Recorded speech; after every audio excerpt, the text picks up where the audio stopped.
చేతిలో ముఖ్య భాగం మోచేయి. చేయి రొటేషన్స్ కి కదలికని సాధ్యం చేసేది మోచేయి జాయింట్. అంతటి ముఖ్యమైన మోచేయి కనుక మొరాయిస్తే పనులు ఎలా అవుతాయి చెప్పండి? గాయాల కారణంగా, ఇతర ఆరోగ్య సమస్యల కారణంగా మోచేయి పనితీరు మందగించవచ్చు. సాధారణంగా ఆటల్లో అయ్యే గాయాలు, ఎముక విరగడం, డిస్లొకేషన్, ఇన్ఫెక్షన్స్ వల్ల వచ్చే సమస్యలు ఒకవైపుంటే, వయసుతో పాటు అరిగిపోయిన మోచేతి జాయింట్, ఎర్రబడి విపరీతంగా బాధపెట్టే గౌట్, ఆటో ఇమ్యూన్ డిసీజెస్ అయిన రుమటాయిడ్ ఆర్థరైటిస్, ల్యూపస్ లాంటి సమస్యలు, ఇవన్నీ కూడా మోచేతి ఆరోగ్యాన్ని దెబ్బతీసేవే. ఏది ఏమైనా కూడా మోచేతిలో వాపు, నొప్పి 1-2 వారాలకు మించి ఉంది అంటే వైద్య సహాయం తప్పనిసరిగా తీసుకోవాలి.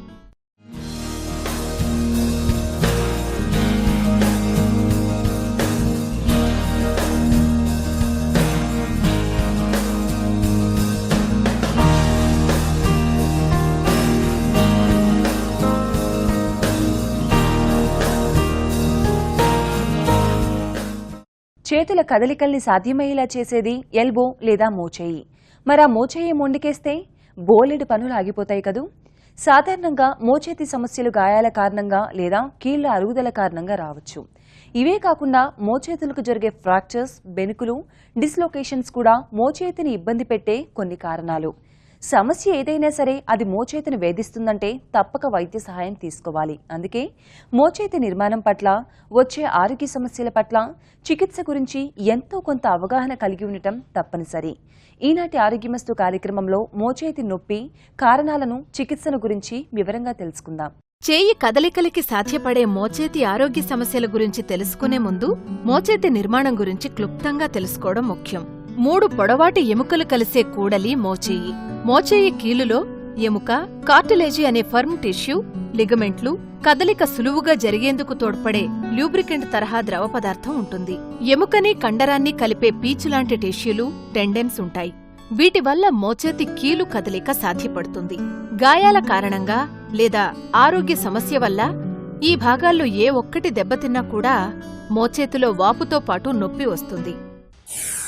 మోచేయి నొప్పి మనకు డైలీ రొటీన్ యాక్టివిటీస్తో మనం చాలామంది పేషెంట్స్ని చూస్తుంటాం మోచేయి నొప్పులతో వచ్చే. దీనికి కారణాలు చాలా ఉంటాయండి. మోస్ట్ కామన్ కాజ్ వచ్చేది మనకు either tennis elbow or golfer's elbow అని అంటాం. అంటే మోచేయికి బయట భాగంలో ఉన్న లోపల భాగంలో నొప్పి రావచ్చు. This is the most common రొటీన్గా చూసేది. మన డైలీ యాక్టివిటీస్లో మెన్కి ఏమైనా గేమ్స్ ఆడినా, స్పోర్ట్స్ ఆడినా పెయిన్స్ రావచ్చు. లేడీస్కి let's even small house hold work, cooking అప్పుడు, వెజిటబుల్స్ కట్ చేసినప్పుడు ఎప్పుడైనా ఓవర్ స్ట్రెయిన్ అయితే ఈ పెయిన్ ఎల్బోస్లో రావచ్చు. ఇది సాధారణంగా స్లోగా స్టార్ట్ అయ్యి కొంచెం గ్లాస్ ఎత్తినప్పుడు, వెయిట్స్ ఎత్తినప్పుడు ఉంటుంది. రాను ప్రోగ్రెస్ అయ్యే కొద్దీ they are able to not even do basic activities also. So దీన్ని కొంతమంది గోల్ఫర్స్ ఎల్బో, టెన్నిస్ ఎల్బో అంటారు. ఈ 2 కారణాలకి ఈ పెయిన్స్ రావచ్చు. దీనికి మెయిన్లీ ఫిజియోథెరపీ, కొంచెం రెస్ట్, ఎక్సర్సైజ్తో తగ్గుతుంది. This is the most common cause. Next మనకు వచ్చే కాజెస్ ఆఫ్ ఎల్బో పెయిన్ ఎందుకు వస్తాయంటే మెయిన్లీ బికాజ్ ఆఫ్ ఆర్థరైటిస్. ఇప్పుడు కొంతమందికి రుమటాయిడ్ ఆర్థరైటిస్, సీరోనెగటివ్ ఆర్థరైటిస్ అని అంటే కీళ్ళవాతం, బాడీలో ఏ జాయింట్ అయినా ఎఫెక్ట్ కావచ్చు. అలాంటి వాళ్ళకి ఎల్బో ఒకటే ఎఫెక్ట్ అయ్యే ఛాన్స్ కానీ ఉంటుంది. సో మనకు రుమటాయిడ్ ఆర్థరైటిస్ అట్లున్నప్పుడు కానీ నొప్పులు రావచ్చు. Next third most common is injury అండి. సో ఏమైనా వెన్ యూఆర్ ప్లేయింగ్, మనం బైక్ నుంచి పడినప్పుడు, ఎల్బో జాయింట్స్ దెబ్బతగిలినప్పుడు క్రానిక్ పెయిన్స్ కొంచెం రావచ్చు. మోచేతికి వచ్చే ఆరోగ్య సమస్యలు అత్యధికంగా గాయాల కారణంగా వచ్చేవే. వీటిల్లో అత్యంత సాధారణమైనది టెండనైటిస్. సాధారణంగా ఆటలాడే వారిలో, ముఖ్యంగా టెన్నిస్, గోల్ఫ్ క్రీడాకారులలో ఈ సమస్య అధికంగా కనిపిస్తుంది. టెండెన్స్ లేదా పీచు లాంటి ఫైబ్రస్ టిష్యూల్లో వాపు కారణంగా వచ్చే సమస్య ఇది. దీన్ని టెన్నిస్ ఎల్బో అని కూడా పిలుస్తారు. 2 ఎముకలను కలిపి పట్టుకుని పటిష్టంగా ఉంచేది లిగమెంట్ అనే మరో టిష్యూ. ఈ భాగాల్లో జరిగే డ్యామేజ్తో వచ్చేవి స్ప్రెయిన్ అనే మరో సమస్య. ఎముక కీలు ఉండాల్సిన చోట లేకుండా పక్కకి జరిగినప్పుడొచ్చే సమస్య డిస్లొకేషన్. అలాగే ఎముకలు విరగడం కూడా మోచేతి సమస్యల్లో కొన్ని. ఈ 2 సమస్యలకి వెనువెంటనే వైద్య సహాయం తప్పనిసరి. నార్మల్గా ఎక్కడైనా పడిన తర్వాత, sports injuries or bike accidents అయిన తర్వాత ఎల్బోలో 2 టైప్ ఆఫ్ ఇంజరీస్ రావచ్చు. ఒకటి ఫ్రాక్చర్ రావచ్చు, ఒకటి డిస్లొకేషన్ రావచ్చు. ఫ్రాక్చర్ అంటే పడిన తర్వాత మనకు ఎముక ఇరిగిపోయేది. Lower end of the humerus or elbow joint or కింద ఎముకలు ఏదైనా ఒకటి ఫ్రాక్చర్ కావచ్చు. డిస్లొకేషన్ అంటే పక్క నుంచి జరిగేది. ఎల్బో జాయింట్ ఒకటి ఉండేది, దాన్ని డిస్లొకేషన్ అంటాం. అంటే జాయింట్లో ఫ్రాక్చర్ ఉండదు కానీ జాయింట్ పక్కకు జరిగిపోతుంది.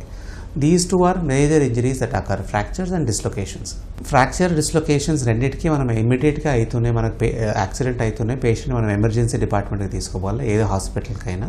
ఫస్ట్ ఎక్స్రే తీసిన తర్వాత డాక్టర్ దాన్ని చెప్పగలుగుతారు ఫ్రాక్చర్ ఉందా డిస్లొకేషన్ ఉందా అని. ఫ్రాక్చర్ ఉంటే సాధారణంగా అది ఎమర్జెన్సీ కాదు. We can put temporary immobilization పట్టి వేసేసి దానికి ఆపరేషన్ అవసరమా, ఓన్లీ రెస్ట్ తగ్గుతుందా, that we able to tell you. But dislocation అయిందనుకోండి, that is a medical emergency. దానికి మనం ఇమీడియట్గా ఆపరేషన్ థియేటర్ పోయి, లేకపోతే ఎమర్జెన్సీ డిపార్ట్మెంట్లో దాన్ని మనం రిడ్యూస్ చేయాలి. రిడ్యూస్ చేయకపోతే ఏమవుతుందంటే దాని పక్కన ఉండే blood supply and also nerves also damage అయిపోయి చేతికి అంతా బ్లడ్ ఫ్లో తగ్గిపోవచ్చు, చేతికి నర్వ్ డ్యామేజ్ అయ్యి చేతికి తిమ్మిర్లన్నీ రావచ్చు. So compare to a fracture, dislocation ఇంకా ఎమర్జెన్సీ, అండ్ దానికి ఇమీడియట్ ట్రీట్మెంట్ చేసేది అవసరం. గాయాల కారణంగా మోచేతికి వచ్చే సమస్యలు కొన్నైతే, గాయాలతో సంబంధం లేకుండా కేవలం ఇన్ఫెక్షన్స్ కారణంగా, అలాగే వయసుతో పాటు జరిగే కీళ్ల అరుగుదల కారణంగా వచ్చే సమస్యలు మరికొన్ని. వీటిలో ముఖ్యమైనది ఎల్బో జాయింట్ కి వచ్చే ఆర్థరైటిస్. ఇక సోరియాసిస్ సమస్య ఉన్న వారిలో ఇతర జాయింట్స్ తో పాటు మోచేతుల దగ్గర ఉండే చర్మం ప్రభావితమై మరింత ఇబ్బంది పెడుతుంది. చిన్న చిన్న గాయాలే కదా అని అశ్రద్ధ చేస్తూ ఉంటాం. ఆ ప్రదేశంలో బ్యాక్టీరియా ప్రవేశించి మరింత లోతుగా వెళ్లి వాపు, నొప్పి కలగజేయటం మరొక సమస్య. వీటన్నిటి గురించి మరింత వివరంగా తెలుసుకుందాం.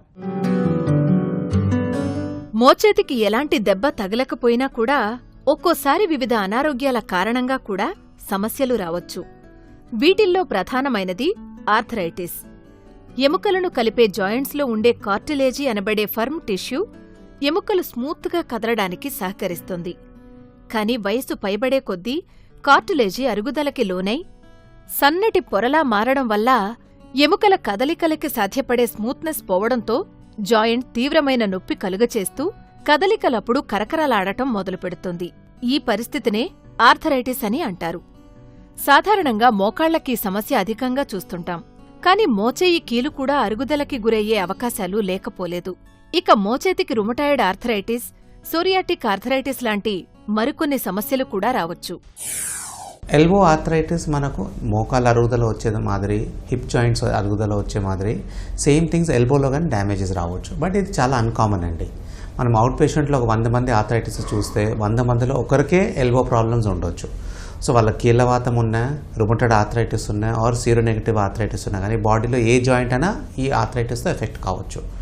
అలాంటి సిచ్యువేషన్లో కొంతమంది పేషెంట్స్కి only the elbow joints effect కావచ్చు, రిస్ట్ ఎఫెక్ట్ కావచ్చు. ఈ ఆర్థరైటిస్ స్టార్ట్ అయినప్పుడు స్లోగా పెయిన్, స్టిఫ్నెస్ అవన్నీ స్టార్ట్ అవుతాయి. అండ్ ఎల్బో పెయిన్స్ ఆల్సో స్లోగా పెరుగుతూనే ఉంటాయి. వీళ్ళకి మెయిన్లీ ఎక్స్రేస్ తీసి రక్త పరీక్షలు చేసుకొని మనం చూసుకోవాలి ఎంత మాత్రం ఆర్థరైటిస్ ఉంది, అది మందులతో తగ్గుతుందా, ఇంజెక్షన్స్ ఇవ్వాల్సి వస్తుంది. అండ్ రేర్ కండిషన్స్లో ఆపరేషన్ కానీ అవసరం పడవచ్చు. ఎల్బో పెయిన్స్ మనం చేయించుకుంటే మెయిన్లీ ట్రామాటిక్ ఇంజరీస్ అయితే మనం ప్రివెన్షన్లో ఏమీ ఉండదు, అవి దెబ్బ తగిలినప్పుడు వస్తాయి.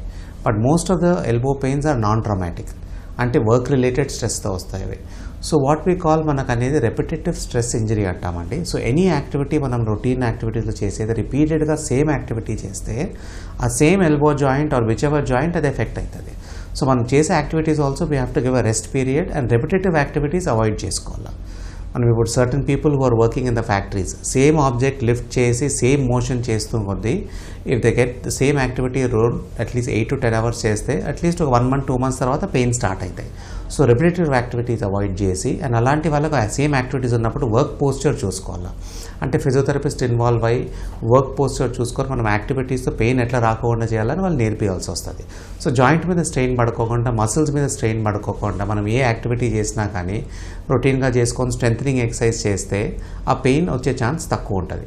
బట్ పెయిన్ ఖచ్చితంగా ఒకసారి స్టార్ట్ అయిన తర్వాత we have to give it a period of rest and do physiotherapy. It may be for a period of 3 months, 3 weeks till the pain comes down. కొంతమంది స్పోర్ట్స్ ఇంజరీస్తో వస్తుందని, ఎస్పెషలీ ఇన్ టెన్నిస్ ప్లేయర్స్, వాళ్ళకి at least they go through rigorous physiotherapy and rest for at least 2-3 months.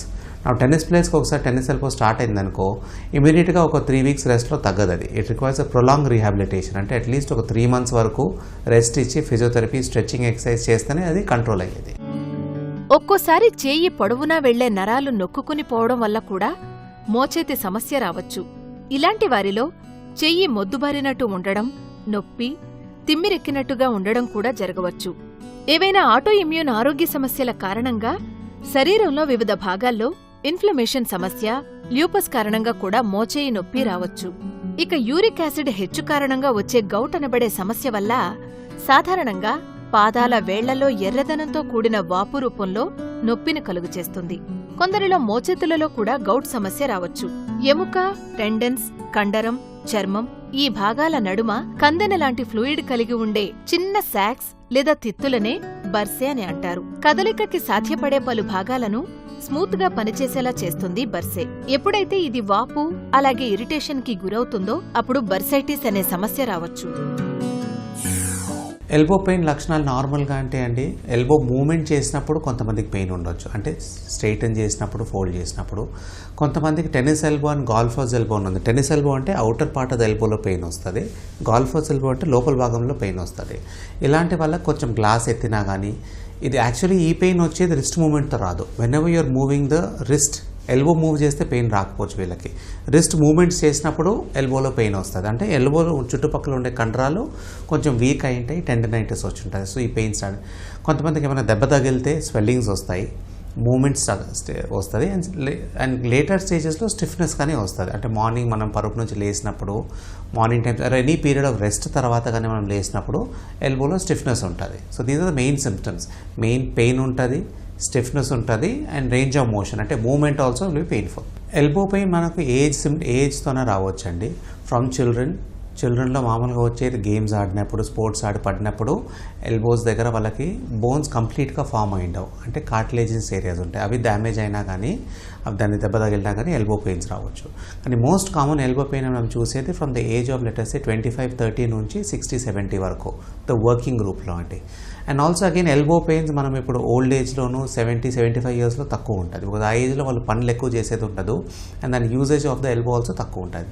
So working age గ్రూప్స్లో మనకు వచ్చే pains అంతా mainly because of daily activities. మన ఇప్పుడు letters daily activities, ఇప్పుడు కొంతమంది టెన్నిస్ ఆడతారు, కొంతమంది షటిల్ ఆడతారు, కొంతమంది ఏమీ ఆడకపోవచ్చు. Routine activities even playing, even కొంతమంది సెల్ ఫోన్ వాడినా కానీ పెయిన్స్ వస్తాయి. ఇలాంటి రొటీన్ కుకింగ్, ఆ యాక్టివిటీస్ ఎప్పుడు చేసినా కానీ ఎల్బో పెయిన్స్ రావచ్చు. ఇప్పటిదాకా మీరు చూసిన కారణాల వల్ల మోచేతి ఆరోగ్యం దెబ్బతింటే సమస్య తీవ్రత మేరకు వైద్య సహాయం తీసుకోవాల్సి ఉంటుంది. మోచేయి జాయింట్లో ఇన్ఫెక్షన్ ఉంటే తీవ్రమైన నొప్పి, చేయిని కదిలించలేకపోవడం, మోచేతిలో వాపు, జ్వరం, మోచేతి భాగం ఎర్రబడి వెచ్చగా ఉండడం, మోచేయి ఫ్రాక్చర్ జరిగినప్పుడు వాపు, మోచేతి ఎముక పక్కకి జరిగినట్టు బయటికి కనిపిస్తున్నా, చేయి కదపలేకపోతున్నా, సాధారణ పెయిన్ కిల్లర్స్తో నొప్పి నుంచి ఉపశమనం లభించకపోయినా, చేయి చిటికెన వేలులో స్పర్శ తెలియక మొద్దుబారినట్టుగా, చేతిలో బలం లేకపోవడం, తిమ్మిరెక్కినట్టుగా అనిపించినా వెనువెంటనే వైద్య సహాయం తీసుకోవాల్సి ఉంటుంది. ఇక వైద్య సహాయం తీసుకునేలోగా కొంత ప్రథమ చికిత్సగా ఈ టిప్స్ ట్రై చేయొచ్చు. అవి మోచేతిని సాధ్యమైనంత వరకు కదపకుండా ఉంచడం, అవసరం మేరకు పారాసిటమాల్ లాంటి పెయిన్ కిల్లర్స్ నొప్పి తగ్గించేందుకు వాడుకోవచ్చు. హీట్ ఇంకా ఐస్ ప్యాక్స్ ని ప్రభావితమైన స్థానంలో పెట్టుకోవడం ద్వారా కూడా నొప్పి నుంచి ఉపశమనం పొందవచ్చు. సాధారణంగా అత్యధిక శాతం మోచేతి సమస్యలను ఎక్స్రేతో డయాగ్నోస్ చేస్తారు వైద్యులు. చాలా అరుదైన కేసుల్లో ఎంఆర్ఐ లాంటి ఇమేజింగ్ పరీక్షలు అవసరం పడతాయి. చేతిలో నరాలు ఒత్తుకుపోయిన వారిలో నర్వ్ కండక్షన్ స్టడీ చేయాల్సి రావచ్చు. వీటి ఫలితాల ఆధారంగా అత్యధిక కేసుల్లో విశ్రాంతి, నొప్పి తగ్గించే మందులతో సమస్య పరిష్కారం అవుతుంది. నొప్పి తగ్గకపోతే ఇతర ట్రీట్మెంట్స్ అలాగే ఫిజియోథెరపీ అవసరం పడవచ్చు. తిరిగి సమస్య రాకుండా ఫిజియోథెరపీ చక్కటి మార్గం. ఇంట్లో ఉన్న లేడీస్కి మెయిన్ థింగ్ ఇస్ వాళ్ళకి రొటీన్ హౌస్ వర్క్ చాలా మటుకు ఉండొచ్చు, బయటికి పోయి కొంచెం వాక్ చేసి తిరిగి వచ్చి పిల్లల్ని డ్రాప్ చేసేది అలాంటి యాక్టివిటీస్ ఉండొచ్చు. But lot of them exercise మీద స్ట్రెస్ చేసుకోరు. ఇవన్నీ మనం రొటీన్ యాక్టివిటీస్ హౌస్లో చేసేటివి ఎక్సర్సైజ్ కాదు. You have to do regular exercise చేసుకోవాలా బాడీ మెయింటైన్ చేసుకునేకి, to control body weight also. Exercise is most important is brisk walking for at least 20 minutes to half an hour చేయాల్సిందే. మనం ఇంట్లో చాలామంది లేడీస్ మా దగ్గరకు వచ్చి మేము ఇంట్లో పని చేస్తున్నాం, హోల్ డే తిరుగుతుంటాము, వాకింగ్ ఎందుకు అవసరం అని అడుగుతారు. కానీ మనం ఇంట్లో ఎంత పని చేసినా కానీ అది ఎక్సర్సైజ్ కాదు, that is a routine activity.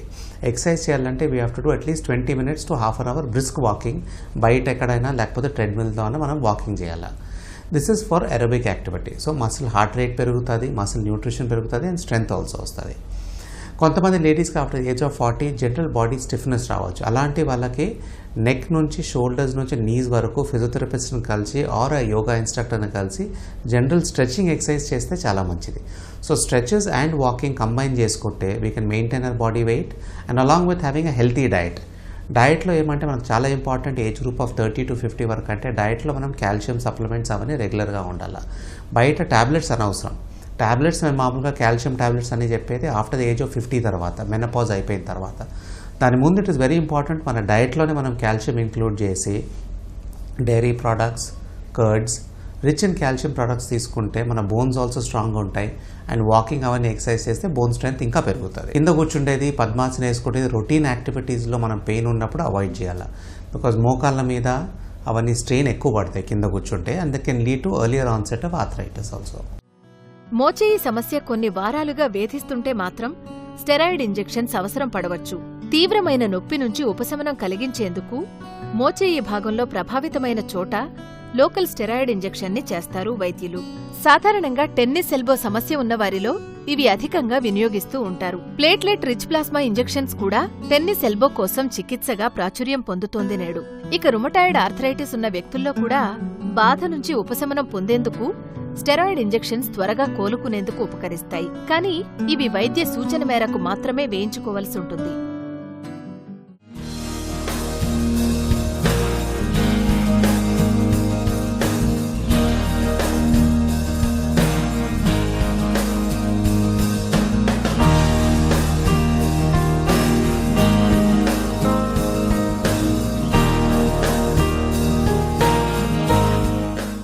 ప్రమాదాలు, వివిధ ఆరోగ్య సమస్యల కారణంగా మోచేతుల సమస్యకి గురికావచ్చని చూశాం కదా.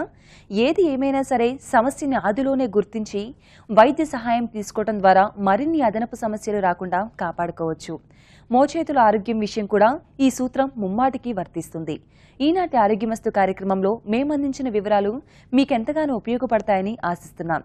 మరొక ఆరోగ్యమస్తు కార్యక్రమంలో మరొక హెల్దీ టాపిక్తో మళ్ళీ కలుద్దాం. Stay healthy, be happy.